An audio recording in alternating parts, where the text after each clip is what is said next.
முதல்வர் பதவி குறித்து மோதல் எழுந்துள்ள நிலையில் துணை முதல்வர் சிவக்குமாருக்கு காங்கிரஸ் மேலிடத்தின் உத்தரவுப்படி முதல்வர் சித்தராமையா காலை உணவு விருந்துக்கு அழைப்பு விடுத்துள்ளார். இதனால் மோதல் முடிவுக்கு வருமா என்ற எதிர்பார்ப்பு எழுந்துள்ளது. கர்நாடகாவில் முதல்வர் சித்தராமையா தலைமையில் காங் ஆட்சி நடக்கிறது. மாநில காங் தலைவர் சிவகுமார் துணை முதல்வராக இருக்கிறார். ஆட்சி பொறுப்பை ஏற்றபோது 2.5 ஆண்டுக்கு பின் சிவகுமாருக்கு முதல்வர் பதவியை விட்டு தருவதாக சித்தராமையா வாக்குறுதி அளித்திருப்பதாக கூறப்பட்டது. இதன்படி காங்கிரஸ் அரசு அமைந்து கடந்த 20ஆம் தேதியுடன் 2.5 ஆண்டு முடிந்தது.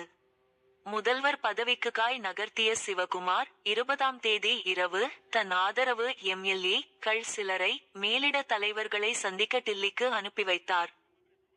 உஷாரான சித்தராமையா பெங்களூரு வந்த கட்சியின் தேசிய தலைவர் மல்லிகார்ஜுன கார்கேவை சந்தித்து பேசினார்.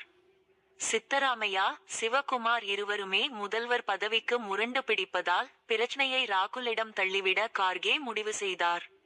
ராகுலுடன் மொபைல் போனில் 20 நிமிடங்கள் கார்கே பேசியதாகவும் கூறப்படுகிறது. பிரச்சனை குறித்து சோனியா ராகுலுடன் ஆலோசித்து முடிவு எடுக்கப்படும் எனவும் கார்கே கூறியிருந்தார். இந்நிலையில் பிரச்சனையை முடிவுக்கு கொண்டு வர சிவகுமாரை சந்தித்து பேசும்படி சித்தராமையாவுக்கு மேலிடம் உத்தரவிட்டுள்ளதாக தகவல் வெளியாகி உள்ளது. இதனையடுத்து சிவகுமாருக்கு சித்தராமையா அழைப்பு விடுத்துள்ளார். இது தொடர்பாக சித்தராமையா கூறியதாவது: காங்கிரஸ் மேலிடம் சிவகுமாருடன் பேசியது. என்னுடனும் பேசினர். நாங்கள் இருவரும் சந்தித்து பேச உத்தரவிட்டுள்ளது. எனவே காலை உணவுக்கு சிவகுமாருக்கு அழைப்பு விடுத்துள்ளேன். நாளை அவர் வரும்போது அனைத்து பிரச்சனைகள் குறித்தும் பேசி முடிவு காணப்படும். காங்கிரஸ் மேலிடத்தின் முடிவுக்கு கட்டுப்படுவேன் என முன்பு கூறினேன். இன்றும் அதையே கூறுகிறேன். நாளையும் கூறுவேன். மேலிடத்தின் உத்தரவை பின்பற்றுவேன் என சிவகுமாரும் கூறியுள்ளார். மேலிடம் அழைத்தால் டில்லி செல்லவும் தயாராக உள்ளேன். இவ்வாறு அவர் கூறினார்.